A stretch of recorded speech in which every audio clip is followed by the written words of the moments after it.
Meu nome é Márcio Varela, eu sou professor do Instituto de Física da USP e eu vou falar brevemente sobre um trabalho recentemente aceito no periódico Chemical Science e selecionado para a seção ChemSci Pick of the Week. O trabalho foi realizado em colaboração com o grupo do professor Andrés Reyes, da Universidade Nacional da Colômbia em Bogotá, e trata de moléculas positrônicas, ou mais especificamente, de moléculas sustentadas por ligações covalentes positrônicas. O pósitron, como se sabe, é a antipartícula do elétron e é um objeto de interesse da física atômica molecular desde os primórdios da mecânica quântica, quando ainda na década de 1940 foi prevista, teoricamente, e depois confirmada experimentalmente, a existência do átomo de positrônio, um análogo do átomo de hidrogênio formado por um elétron e um pósitron. Em anos recentes, basicamente nas últimas 2 décadas, tomou grande impulso o estudo de moléculas e átomos ditos exóticos, isto é, átomos e moléculas que contêm pósitrons. Isso aconteceu em larga medida graças a avanços experimentais recentes, técnicas para acúmulo e manipulação em baixas energias de pósitrons e átomos de positrônio, e esses avanços foram parcialmente motivados pela ciência do antihidrogênio, formado por um antipróton, antipartícula do próton, e por um pósitron. Já foram produzidas cerca de 70 moléculas positrônicas em experimentos que promovem a colisão entre pósitrons de baixas energias e moléculas estáveis. Num trabalho recente, publicado no ano passado no periódico Angewandte Chemie, nós, sempre em colaboração com o grupo do professor Reyes, propusemos a possibilidade de que sejam produzidas moléculas sustentadas por ligações covalentes. Naquele trabalho, nós consideramos 2 ânions de hidrogênio, H-H-, um sistema repulsivo, que não forma uma molécula estável, mas que se torna estável na presença de um pósitron, H-, pósitron, H-. Nós estudamos a estabilidade energética desse sistema e também estudamos as densidades eletrônica e positrônicas e não encontramos a assinatura do compartilhamento eletrônico característico da formação de ligações covalentes. O que nós percebemos foi a assinatura de uma ligação covalente na densidade do pósitron. O pósitron aqui era compartilhado e assim nós defendemos a existência de uma ligação covalente positrônica.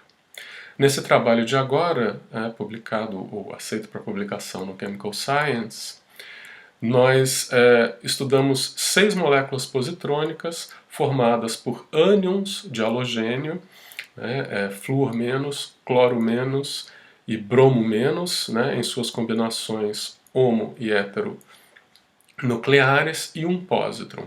E percebemos que essas 6 moléculas formam ligações covalentes positrônicas, são todos sistemas energeticamente estáveis. E nós também construímos análogos puramente eletrônicos, considerando cátions de átomos alcalinos, sódio mais, potássio mais, rubídio mais, e assim formamos moléculas homo- e heteronucleares, compostas por esses cátions e um elétron.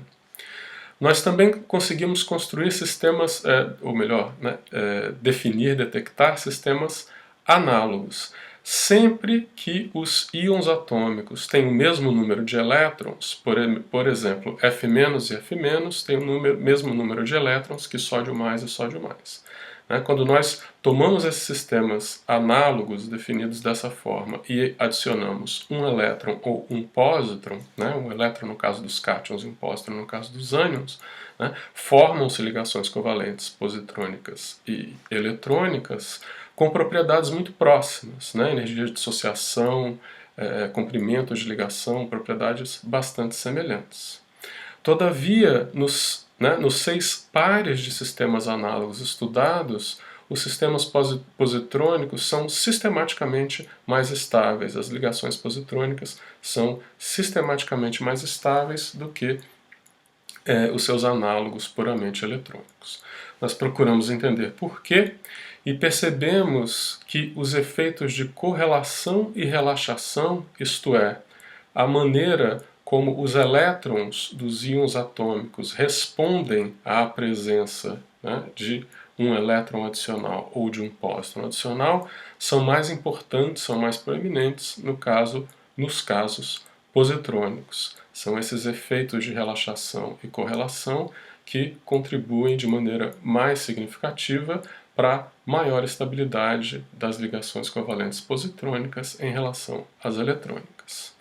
Nós concluímos, portanto, que pode haver um grande número de sistemas, né? Nós já apontamos 7 sistemas na soma dos dois trabalhos, sustentados por ligações covalentes positrônicas, e que as ligações covalentes positrônicas podem ser mais fortes, energeticamente mais estáveis do que os seus análogos eletrônicos.